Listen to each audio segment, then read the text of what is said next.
Welcome to the NewsHour. The Persian Gulf energy crunch deepened today as the U.S. and Israel launched new strikes on Iranian targets. Iran struck back across the region and effectively shut down the vital Strait of Hormuz, prompting countries around the world to take unprecedented steps to keep oil flowing.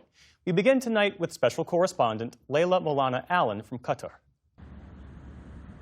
The roiling waters of the Persian Gulf further inflamed after Iranian missiles this morning struck 3 cargo ships, this one manned by the Thai Navy, engulfed by fire. Near one of the world's most critical oil passageways, the Strait of Hormuz, which snakes between Iran and the Arabian Peninsula. Maritime groups say in all, Iran has struck at least a dozen vessels there, effectively bringing traffic to a halt and global energy fears to an all-time high. Today, Iran pledged it won't hold back. We will never allow even a single liter of oil to pass through the Strait of Hormuz for the benefit of the United States, the Zionists, or their partners. Any vessel whose ship or oil cargo belongs to them will be considered a legitimate target.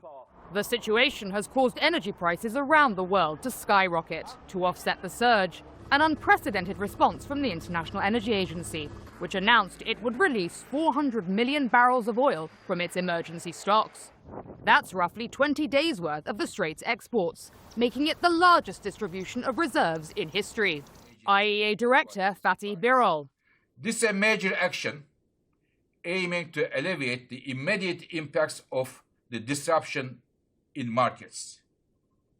But, to be clear, the most important thing for a return to stable flows of oil and gas is the resumption of transit through the Strait of Hormuz. It all comes amid fears that Iran is preparing to mine the Strait of Hormuz in an effort to shut down shipping altogether.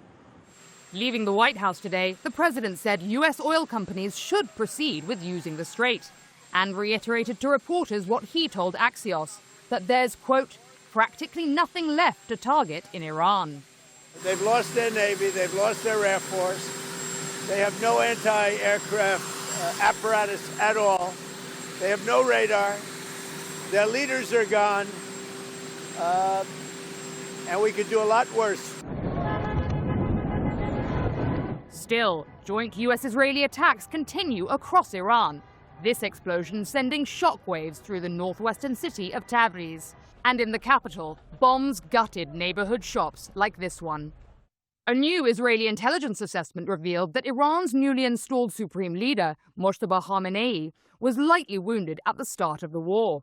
Israel's defense minister today vowed to carry on for as long as it takes. We will continue to act and crush this regime and its strategic objectives in Tehran and throughout Iran, day after day. Israel's campaign against Iran includes strikes on Hezbollah, the Iran-backed proxy group in Lebanon. There, attacks ramped up beyond Hezbollah strongholds in Beirut's southern suburbs today and continued to hammer southern Lebanon. So far, well over 500 have been killed and some 700,000 displaced. I want to go back to my hometown. I'm afraid. I'm scared for myself. There are strikes here and there are strikes there. I'm confused about where to go. And Iran's counterattacks have escalated to what its Islamic Revolutionary Guard Corps called today the most intense yet. Missile remnants lay scattered in central Israel after Iran said it's increasing its use of cluster munitions against them. Eyewitness video captured the moment an oil depot in Oman blew up after it was struck by an Iranian drone. Oman had been the chief mediator between the U.S. and Iran before the U.S. and Israel launched the war. And 2 drones fell near Dubai International Airport, one of the world's busiest, continuing Iran's strategy of destabilizing its Gulf neighbors and energy markets. Here in Qatar, Iranian attacks ramped up too, with multiple incoming missile and drone launches intercepted throughout the day. A foreign ministry spokesperson for the country, which was previously a key neutral negotiator between Iran, the United States and Israel, said Qatar reserved the right to defend itself if necessary and had no plans to reconsider its strategic alliance with the United States over Iranian attacks on U.S. bases in the region, but affirmed its belief that the only way this conflict will come to an end is via diplomatic means, and urged all parties to come to the negotiating table to avoid any further escalation. For the PBS NewsHour, I'm Leila Molana-Allen in Doha, Qatar.